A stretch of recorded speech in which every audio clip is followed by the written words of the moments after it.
Well, I realise this is a bit of a cool day. This part of this building is called the breezeway. It's the way the breeze comes through, as I think we're all aware. So, out of compassion for everyone gathered here, we'll try to not go on too long. But I'll offer some Dhamma reflections in English, and then Lumpur Prasanna will offer some reflections in Thai language as well. So coming together for the Kathina festival, this extended multi-day Kathina offering. It's a very delightful way to gather together. It also gives us a bit more chance to meet individually with people who have come, rather than having everybody come on a single day. So there's an advantage to the pandemic. Maybe one advantage, but... Anyway, I'm very happy to be here at Abhayagiri Monastery. I was part of the original group of people who helped to start this place about 25 years ago.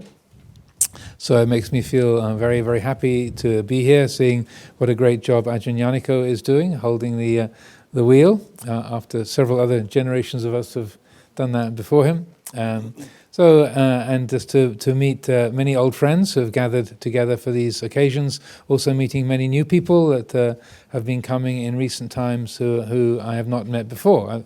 It's been 3 years since I was last here.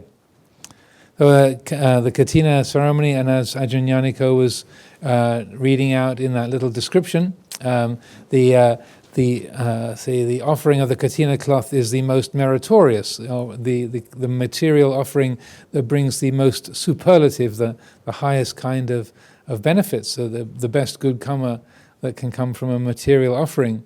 So in the Thai language, the people talk about tambun, to make merit, bun, coming from the Pali word punya, meaning merit or blessings.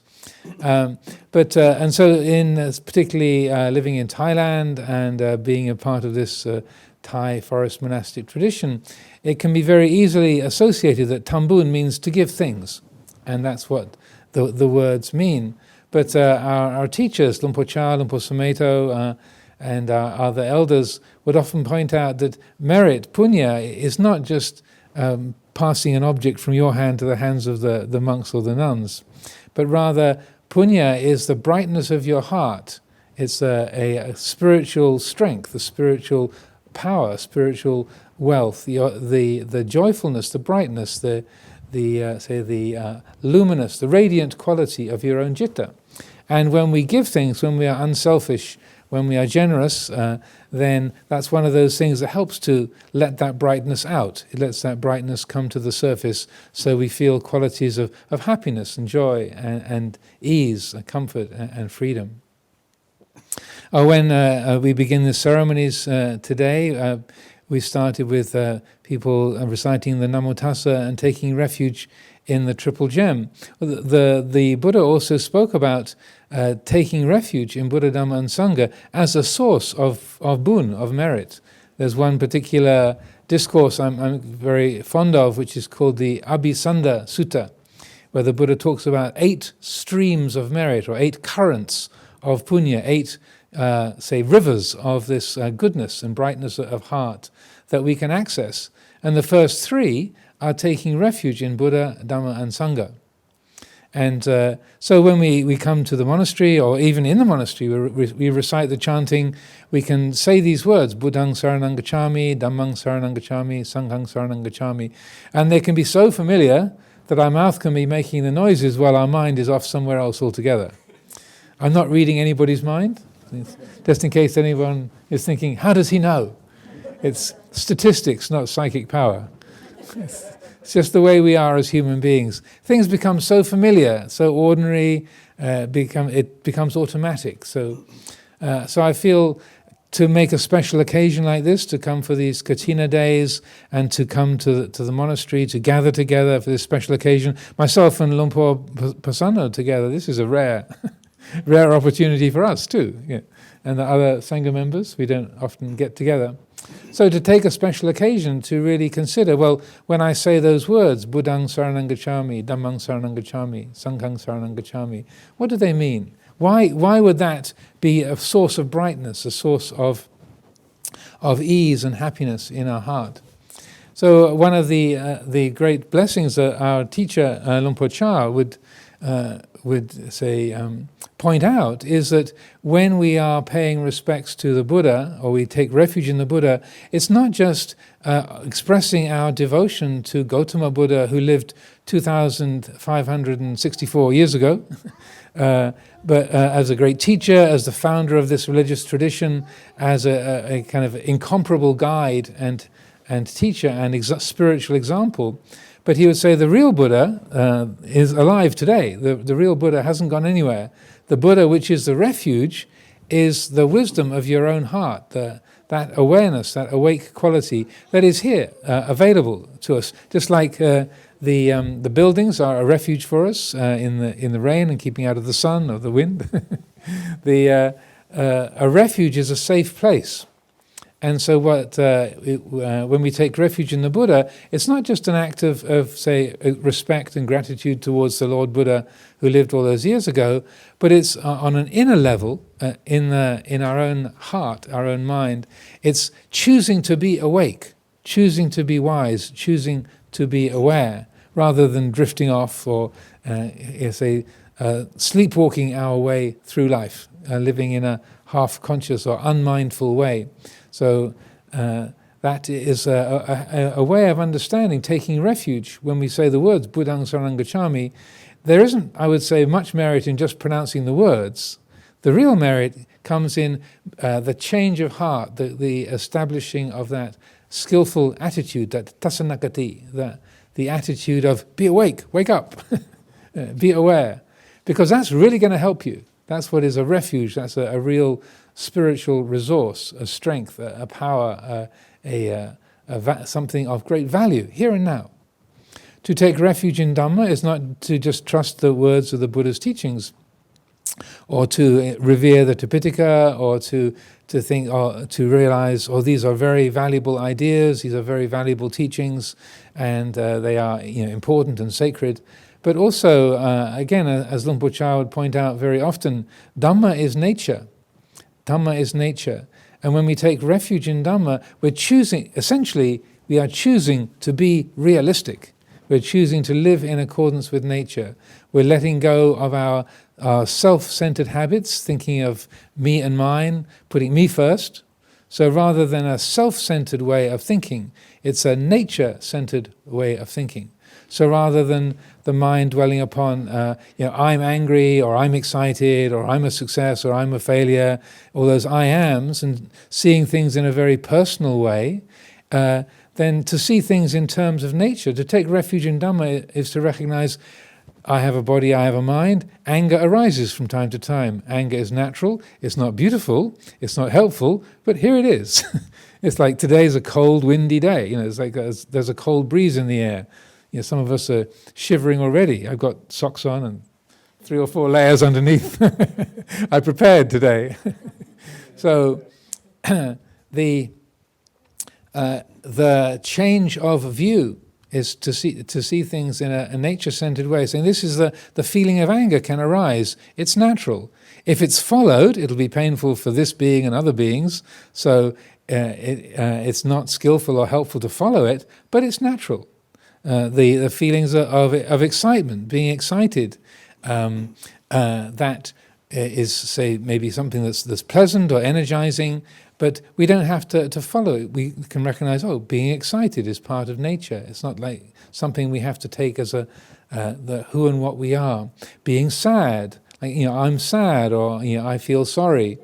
To be able to recognize, sadness arises, it's part of nature, it's a mind state that comes into being, it does its thing, it fades away, just like sunny days, rainy days, they come, they go, they change.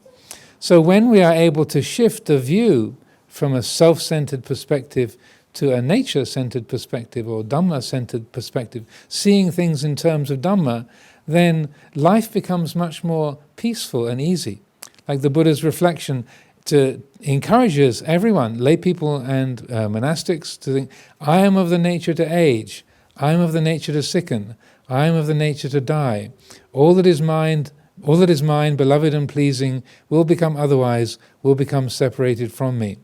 I'm the owner of my karma, heir to my karma, born of my karma, related to my karma, abide supported by my karma. Whatever karma I shall do, for good or for ill, of that I will be the heir. Now when people hear that, they think, well, that's all pretty depressing. But what he's saying is that here's the program. Yeah, we are all older than we were when we arrived this morning, right? None of us are going backwards in time. Even the very small ones are getting older. Yeah. So I am of the nature to age. It's like, get with the program. That's what's happening. I am of the nature to sicken. We don't like sickness. We don't act in ways in order to become sick. But we recognize our body is a part of a living system. So every so often there are going to be times when it doesn't work so well. Like with COVID, this disease arises. It has its huge impact in the world. It's natural. We don't like it. We don't pretend that it's a beautiful or a good thing. But here it is. So when the Buddha says, I am of the nature to age, I am of the nature to sicken, I am of the nature to die, all that is mine, beloved and pleasing, will become otherwise, will become separated from me, he's saying, he's not trying to be malicious or sadistic, or not say rejoicing in those things, but saying this is how life works. And when we can see that, yeah, this is how life works. Things come, things go. Sometimes we're healthy, sometimes we're sick. When we're sick, nothing has gone wrong. As we get older, nothing's going wrong. That's how nature works.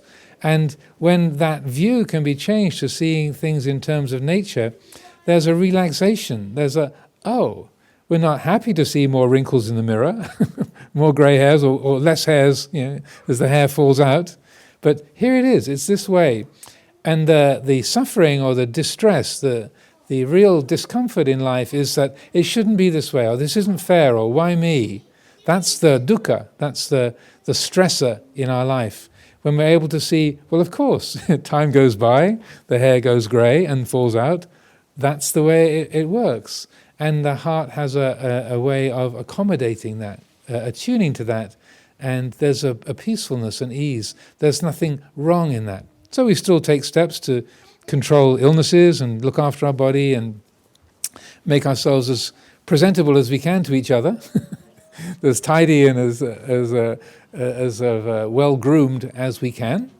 But we also recognize time goes in one direction, and that when we recognize things in that way, there's a great peace in the heart. That there isn't that feeling of wrongness or unfairness. And so we're able to work in the world and help our family and carry out our jobs and work in the monastery or help to look after the monastery with a great quality of sabaichai. There's an ease, a happiness, a relaxation in the heart. So that's if you like, that's an inner quality of taking refuge in Dhamma. And that's why it's a source of merit, a river, a stream of punya. So to take refuge in Sangha, the Buddha says also that's the third of these 8 streams or rivers, these great currents of happiness and well-being, of goodness, is to take refuge in the Sangha. That doesn't mean trusting the good monks here at Abhayagiri to always be available for you to help solve all your problems. That's one way of taking refuge in Sangha. And I don't discourage you from that. There's some very wise and good people here who are happy to help out. But there's also, I would say, there's an inner quality. Just like there's an inner quality of taking refuge in Buddha and refuge in Dhamma. So what could that be in terms of Sangha? So Sangha literally means the unified assembly, the group that exists harmoniously together, that which is, integrated and is formed harmoniously together.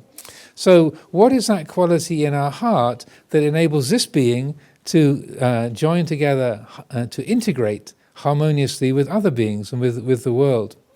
So again, when Luang Por was talking about sila and virtue, then I would say that a helpful way of understanding the inner refuge of Sangha is to listen to that voice in your heart that loves the good, that in you which delights in harmony, that delights in unselfishness, that really enjoys honesty, that enjoys fewness of needs, that in you which really delights in truthfulness and a quality of goodness, of wholeness. Something that says yes when you are with someone who's honest, or when you are in the presence of unselfishness. So I like to describe it as that guna dhamma, that virtuous quality of the heart, that which delights in goodness, to listen to that voice. And again, that's a source of merit, because that brings brightness. Or just like Luang Por was saying, that no regrets. That's that sense of, I've got nothing to regret. I haven't got anything to feel bad about. Look at that. Yeah. No lies to maintain. Nothing to hide from the tax man. Yeah. Or the police officer who pulls you over. Okay, officer, take a look, whatever you like. That there's a kind of relaxation and ease of freedom that is there. The other 5 of those 8 streams, those 8 currents, those rivers of gladness, goodness, and brightness of heart, are the 5 precepts.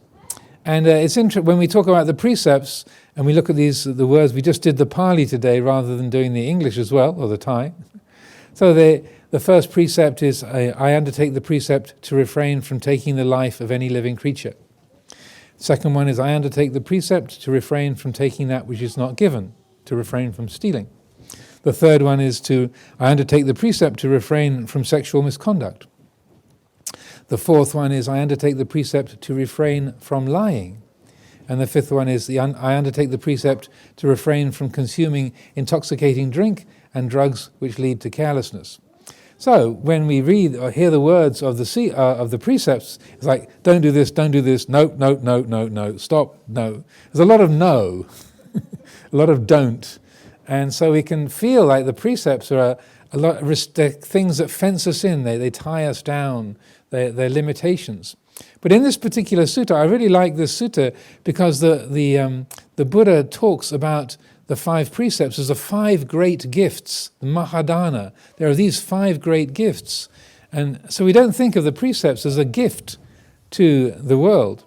But along with material offerings, the Amisadana is a Pali word for that. The next level of giving or offerings is Abhayadana, the giving of fearlessness. And so in this little sutta, it's not very long, it's quite a brief teaching, the Buddha says, if you undertake the first precept to refrain from taking the life of other living creatures, you give, it's a gift. You give immeasurable freedom from fear, freedom from distress, freedom from suffering to uncountable beings. And in return, you also experience freedom from fear, freedom from distress, freedom from suffering. So it's a gift to others, and it's also a gift to yourself. So I feel that's a very helpful way to understand the precepts, rather than don't do this, and don't do that. Yeah, it's a gift to you and a gift to others. This is called Abhayagiri Monastery. So because the people who live here don't kill any of the animals, don't even spray the green fly, the deer around here are pretty complacent. The deer are very relaxed. You know, they kind of graze away, and the rains have come, so the grass is growing, and the kind of as you walk by, they kind of like give you a little bit of a look, but they don't sort of jump up and run away. They know these particular 2-leggeds do not carry those noisy sticks that cause harm. They're safe. We're giving the gift of fearlessness. You don't have to be worried. People coming to visit Abhayagiri, you didn't have to hide your handbags. You can leave it on a chair and walk away, chat with your friends, go to the loo, get some food, and your handbag is still there. Of course, because people have taken the precepts. So I feel it's a very helpful way to reflect upon the precepts.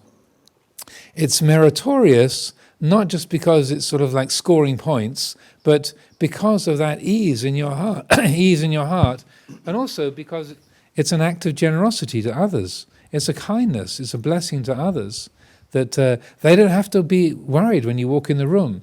They don't have to worry that you're going to lie to them, or you want to get something from them, or you want to take advantage of them. The people like to be around you. People that, oh, hello, please sit down. They are ones who enjoy your company. relish the things that you have to say. They like to be around you. So the last 5 of those 8 streams or rivers of boon are the 5 precepts. And so I feel it's helpful to consider this as a way of bringing brightness into your own heart and also brightness into the lives of other people. Of course, if you take hold of it in an unskillful way, like if you think, I keep the precepts, so you're really lucky to have me around. That's called inflated ego problems. And so that makes you more of a headache than usual. So, yeah, like if I think I'm a great gift to you guys, you're so lucky to have me around. Boy, you really lucked out. I'm here with you. There's some ego problems there. So that's not it. But just recognizing the natural effect of being an honest person, being a kind person, being an unselfish person, a compassionate person, then that you are a punya keta, a field of blessings, a field of merit. And that's something that is a beautiful presence in the lives of your family, the people in the workplace, and out on the road, that sometimes if you make a random act of generosity, paying for the person behind you at the toll booth, it'll make their day. You're free to make your own choices, but I've been in a car when somebody did that. They crossed over a few lanes on the Oakland Bay Bridge and annoyed a few of the other companions on the bridge on the run up to the toll booth. But as an act of generosity, our driver paid for the people behind us, and they were all kind of scowling, and we could see them with a kind of grumpy expression on their faces since we'd cut them off a bit as we were trying to get to the free toll booth for the carpool lane. And then when we didn't quite make it to the carpool lane, but when they got to the booth, we were watching in the mirror, and the person in the toll booth said, "Oh, the car in front paid for you." Then the people who had been behind, they drew up beside and they were kind of waving and smiling, and they could see these Buddhist monks in the car. So that, wow, those Buddhists are all right.